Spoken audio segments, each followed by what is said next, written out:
Escorté par un aéropage sanitaire, le président de la République est venu en personne inaugurer ce nouveau vaccinodrome géant en plein cœur de Paris. Un centre XXL monté en à peine une semaine. On sera entre 2500 et 3000 vaccins par jour, c'est-à-dire une capacité de 20 000 vaccins à la semaine sur une plage horaire de 9h à 18h, 7 jours sur 7. On mène cette mission comme une opération. Une opération dont le plan de bataille vient d'être redéfini. Vous allez vous faire vacciner. Première ou deuxième dose? Première. Pour permettre à plus de Français d'accéder à l'immunité, la vaccination vient à nouveau d'être élargie. Nous voulons accélérer les choses. À partir de lundi 10, je dis bien de lundi 10, les vaccinations commenceront pour nos concitoyens qui ont plus de 50 ans. Et donc on va baisser l'âge d'accès au vaccin. Les rendez-vous pourront être pris à partir de demain.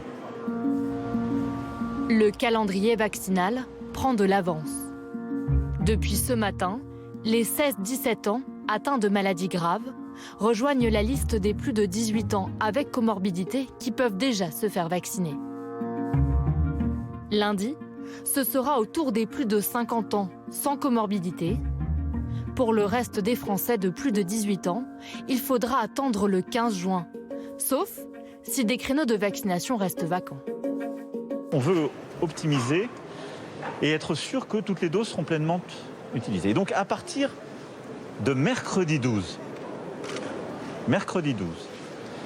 vous pourrez regarder la veille sur le site Doctolib les doses qui sont disponibles. Et cela, quel que soit votre âge.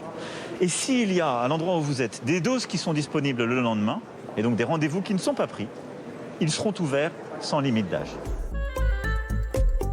Une montée en puissance qui devrait permettre au gouvernement de tenir ses objectifs et vacciner 30 millions de volontaires d'ici fin juin. Pour l'instant, c'est fini, monsieur. Déjà? Ah bah oui. Bon, bah... un Français sur 4 a déjà parcouru la moitié du chemin de l'immunité.